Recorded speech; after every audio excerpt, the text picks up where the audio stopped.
It is the 6th century BCE. In the heart of the Persian plateau, where mountains meet the desert, a city begins to rise from the dust. Not to be lived in, but to be remembered.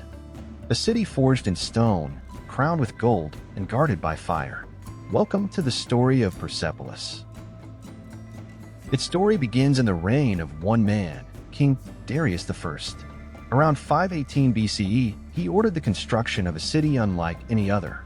Darius was not only a conqueror, but an organizer. Under his rule, the Persian Empire stretched from the Indus Valley to the Aegean Sea. Dozens of peoples, languages, and cultures were now ruled by a single crown. But Darius wanted more than political control. He wanted a symbol, a shining star of imperial power. Persepolis was that symbol. Built on a massive stone terrace, the city was designed as a stage for empire. It was not meant for daily life. No markets filled its streets. No common people lived behind its walls. Persepolis existed for ceremony, for display, and for power. Every year, during Nowruz, the Persian New Year, delegations from across the empire gathered here. From Egypt, Lydia, Babylon, Media, and Central Asia, they arrived in long processions, carrying gold, textiles, animals, weapons, and rare gifts. They climbed the grand stairways of the Apadana Palace in silence. Carved into stone, the reliefs of Persepolis show these delegations in eternal submission, each nation dressed in its own clothing, each bearing tribute, each frozen in obedience. No battle scenes, no rebellion.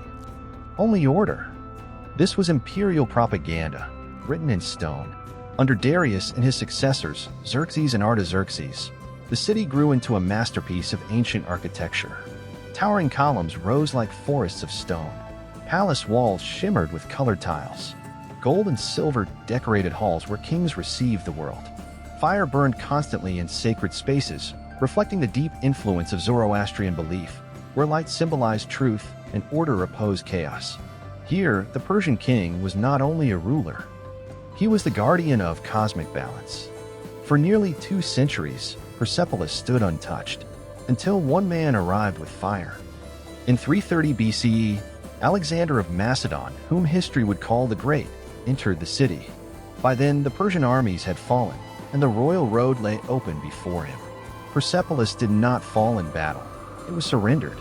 Alexander entered its halls, walked among its columns, and claimed its unimaginable treasury. Thousands of tons of gold and silver accumulated over generations of empire. And then, one night, everything burned. The palaces of Persepolis were set on fire. Some say it was revenge for the Persian destruction of Athens decades earlier. Others believe it was a drunken decision made during a victory feast.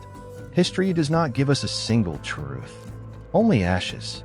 By morning, the ceremonial heart of the Persian Empire was no more. The flames that once symbolized divine order had become symbols of ruin. Persepolis never recovered.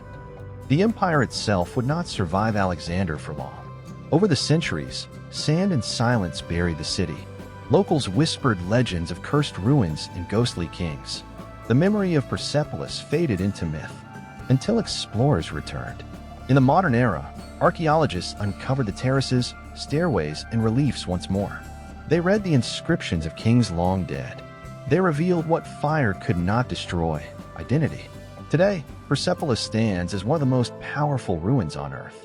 Not because it shows how an empire lived, but how it wanted to be seen.